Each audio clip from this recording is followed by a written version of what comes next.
let's do the remaining parts of example 2. And again, we're differentiating functions that have natural log within them.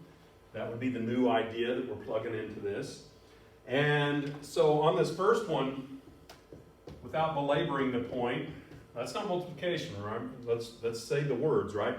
Cosine of natural log of 7x. There's no multiplication going on in there.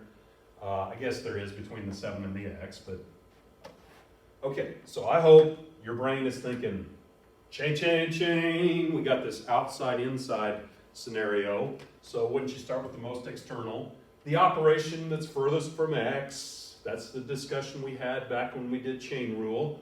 So what's the derivative of cosine? Doodly-doo, doodly-doo.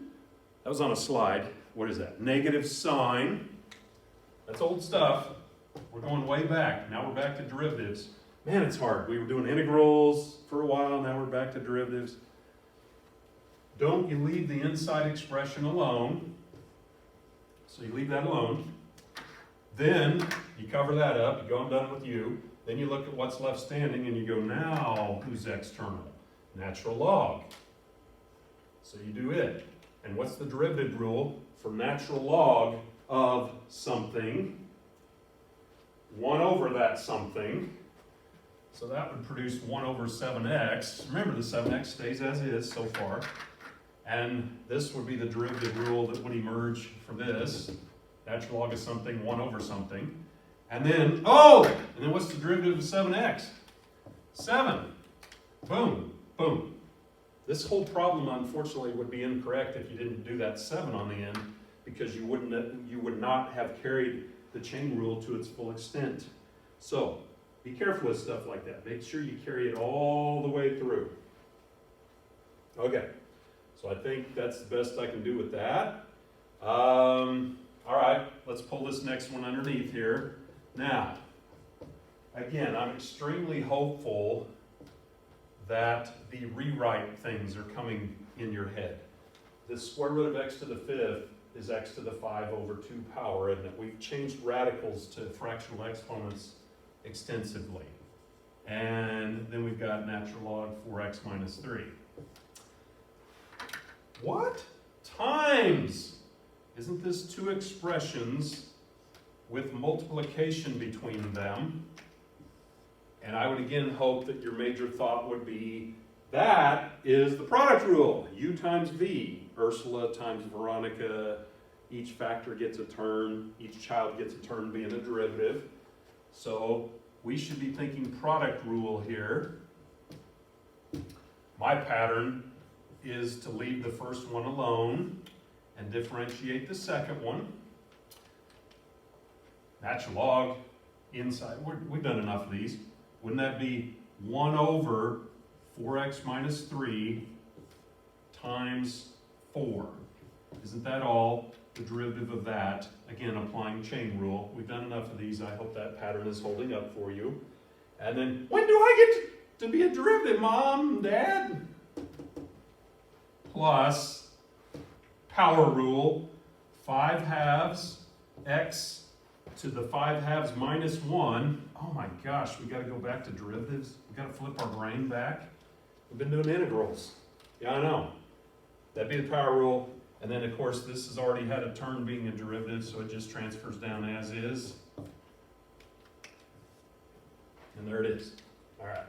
So each factor gets a term being a derivative, and the recognition that that was indeed a product rule situation would be my hope.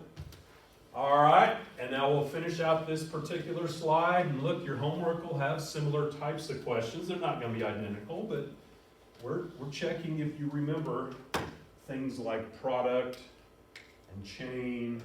And all we're doing is plugging new concepts as far as natural log, E. So, there we go with that. Let's see, function equals 5x times the other expression. Just like the one beneath it, I hope your brain would pick apart that that's a product rule situation. Put that big old green multiply dot there. This is where I used to go, where's the multiplying, guys? Oh, right there. I'll say this, if that was just a 5, we wouldn't need to do the product rule. That'd just be a numerical coefficient, and we wouldn't do the product rule. But anyway, let's do it. The derivative. 5x, leave it alone. Each factor gets a term being a derivative. This is that uv prime plus u prime v idea. All right, now when we differentiate that second factor there, I hope you would realize the 7 is external to everything else, and it's a power, so we would go 7 natural log of 2x to the 6th. Power rule, it's outside everything else, isn't it? When you do the chain rule, you start on the outside and start working your way in. So that would be the derivative rule for that. Power, 7, 6, leave it alone. Cover up the 7. Now you go, oh, natural log of something, that's 1 over 2x. And then, oh, derivative of 2x, 2. So that, all that, would be the derivative of this. There were really 3 operators, power, natural log, and 2x. So that was our working our way along there. Are we done? Nope. This factor has not had a term being a derivative. Let's continue this on down. If you guys are running out of space on your paper, just go ahead and put plus and come on down. 5x, that's easy, that's just 5. And then, of course, the other factor has already had a term being a derivative. And so again, this would be the derivative of 5x, and you've already had a term being a derivative. So, power, product, chain, I don't know what else to say. So, we have another slide here coming up that's got 4 examples, and we'll just practice more of these. So that's the end of example 2. As always, I hope that made perfect sense.